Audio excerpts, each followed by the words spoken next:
주님께서 여러분과 함께 또한 사제의 영과 함께 마르크가 전한 거룩한 복음입니다. 주님 영광 받으소서. 그때 예수님께서 군중에게 말씀하시다. 하느님의 나라는 이와 같다. 어떤 사람이 땅에 씨를 뿌려 놓으면 밤에 자고 낮에 일어나고 하는 사이에 씨는 싹이 터서 자라는데 그 사람은 어떻게 그리 되는지 모른다. 땅이 저절로 열매를 맺게 하는데 처음에는 줄기가, 다음에는 이삭이 나오고 그 다음에는 이삭의 나달이 연근다. 곡식이 익으면 그 사람은 곧 낫을 댄다. 수확 때가 되었기 때문이다. 예수님께서 다시 말씀하시다. 하느님의 나라를 무엇에 비길까? 무슨 비유로 그것을 나타낼까? 하느님의 나라는 겨자씨와 같다. 땅에 뿌릴 때에는 세상의 어떤 씨앗보다도 작다. 그러나 땅에 뿌려지면 자라나서 어떤 풀보다도 커지고 큰 가지들을 뻗어 하늘의 새들이 그 그늘에 깃들일 수 있게 된다. 예수님께서는 그들이 알아들을 수 있을 정도로 이처럼 많은 비유로 말씀을 하셨다. 비유를 들지 않고는 그들에게 말씀하지 않으셨다. 그러나 당신의 제자들에게는 따로 모든 것을 풀이해 주셨다. 주님의 말씀입니다. 그리스도님 찬미합니다. 참 예수님, 그래도 에어컨을 틀어놓으니까 시원해서 좋으시죠? 아직 안 좋으신 분 손 한번 들어보시죠. 그래요, 확실히 또 무더운 여름이라서 또 우리가 또 하느님을 만나고 하느님을 찬양하는 시간도 또 좋은 공간이 필요하겠죠. 그래서 좀 돈은 들지만 우리들이 편안하게 또 함께 그 미사를 할 수 있으면 좋으리라고 생각이 듭니다. 제가 이 본당에 부임해서 온 지 한 6개월 정도 이렇게 지나가는데 가끔 이제 신자분들이 제 집무실로 오면서 사진을 들고 와요. 근데 사진을 보면은 20년 전에 제가 찍었던 사진입니다.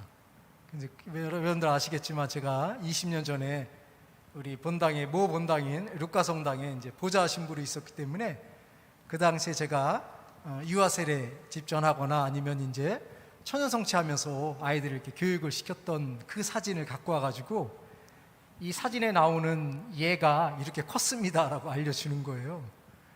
그렇죠. 20년이 넘었기 때문에 그때 초등학생 3학년, 2학년 이렇게 된 아이들이 지금은 이제 30대가 된 청년이 돼가지고 이렇게 변해 있는 모습 보면 되게 이렇게 놀랍기도 하고 신기롭기도 하고 또 기쁘기도 합니다.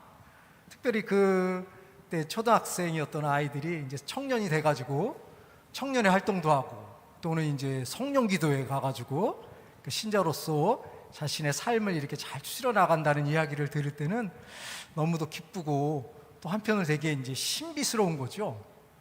그리고 또 아이들이 저를 가끔은 기억을 하더라고요. 그래서 20년 전에 제 모습이 변하지 않은 것도 있겠지만 아마 제가 또 처녀성체 교리하면서 굉장히 무섭겠나 봐요.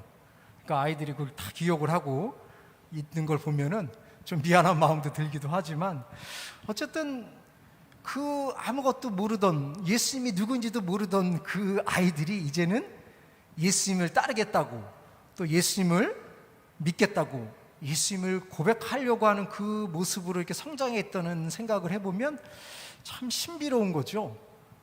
정말 그때는 예수님이 누구인지 아무것도 모르는 상태에서 밀떡 얻어먹으려고 열심히 교리를 나왔던 그 친구들이 이제는 밀떡이 아니라 이게 예수의 몸입니다 라고 고백하는 모습으로 성장되어 있는 모습을 생각할 때 참 신비롭다는 것을 느끼게 됩니다.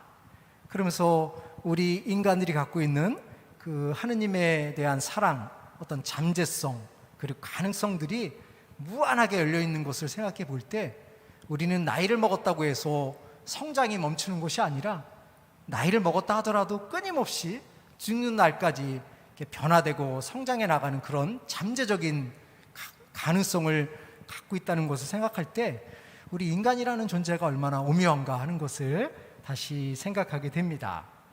특별히 오늘 복음에서 예수님은 하느님 나라에 대한 비유를 말씀하시죠. 그래서 어떤 사람이 씨를 뿌려 놓으면 그 씨가 밤에 잠을 자고 낮에 활동하는 순간, 어느 순간 성장을 해서 열매를 맺고 또 나무들이 보금자리를 만들 정도로 크게 성장된다는 것을 비유로 말씀하고 계십니다. 이처럼 하느님께서 우리들에게 주신 생명력이라는 것은 우리의 상상을 초월할 정도로 신비스럽고 놀랍고 무한한 가능성을 갖고 있다는 것을 생각할 때 하느님께서 우리들에게 심어주신 그 소중한 씨앗을 우리가 어떻게 가꾸고 성장시켜 나가야 될까 하는 것을 생각하게 되지요. 아마도 초대교회에 처음에 예수님에 대한 복음을 전할 때만 하더라도 그리스도교가 오늘날처럼 이렇게 크고 많은 사람들을 하느님께로 향할 수 있는 큰 종교로 성장될 거라는 것은 큰 기대를 하지 않았으리라고 생각이 듭니다. 왜냐하면 그리스도교를 창설한 창설자인 예수님이 십자가에 못 박혀 돌아가셨고 또 그를 따르는 무리들도 역시 비천한 직업을 갖고 있는 어부들이었기 때문에 그리스도교가 이렇게 성장될 거라는 것에 대한 기대와 확신은 없었겠지요. 하지만 하느님의 신비에 의해서 놀라운 일들이 벌어지고 그 결과 오늘날 많은 사람들이 예수님을 믿고 하느님을 믿게 된 것이 아닌가 하는 생각을 하게 됩니다. 그래서 그러한 그 씨앗들, 하느님에 의해서 뿌려진 씨앗들은 우리가 상상하는 것 이상의 놀라운 결과를 만들어낼 수 있는 잠재성과 가능성과 그리고 창조성을 갖고 있지요. 그래서 우리들이 하느님에 의해서 부여받은 그 가능성들을 얼마나 확장시키고 성장시키고 열매 맺을 수 있는가 하는 것은 우리들에게 주어진 몫이며 관건이 아닌가 하는 생각을 합니다. 하지만 우리는 세상을 살아가다 보면 이제 좋은 일이 있을 때는 무한한 가능성을 생각하지만 때로는 시련이나 실패, 어려움에 직면했을 때 그 어려움을 딛고 극복하는 것이 결코 쉽지는 않을 것입니다. 오히려 그 아픈 순간으로 인해서 좌절하기 쉽고 재기하기는 어렵다는 것을 스스로 생각할 수 있는 위험성들이 있지요. 하지만 그럼에도 불구하고 우리는 하느님에 의해서 아주 소중한 씨앗이 뿌려졌다는 것에 대한 확신과 믿음을 갖고 살아간다면 오히려 그 어려운 실패 여정을 하느님을 통해서 새로운 형태로 변화시키고 성장의 발판으로 삼을 수 있지 않을까 하는 생각을 합니다.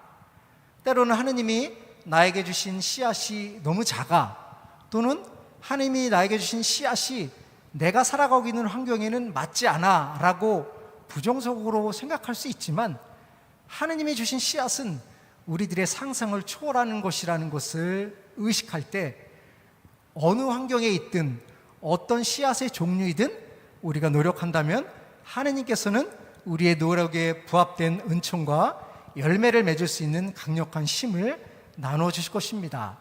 그러므로 나의 씨앗이 작다라고 불평을 토로하기보다는 하느님의 무한한 가능성을 믿고 하느님께 의탁하며 나의 씨앗을 잘 성장시킬 수 있도록 노력하면 좋겠습니다.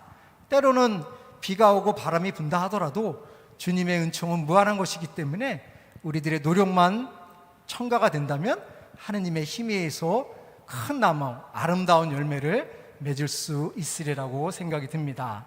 그래서 새롭게 한 주간 시작하면서 주님이 나에게 뿌려주신 그 씨앗을 소중히 간직하는 것으로 끝나는 것이 아니라 그 씨앗이 싹이 트고 열매를 맺을 수 있도록 우리의 노력을 경주할 수 있으면 좋겠습니다. 잠시 눈을 감고 우리가 받은 그 씨앗을 어떻게 성장시켜 나가야 될까 생각해 보도록 하겠습니다.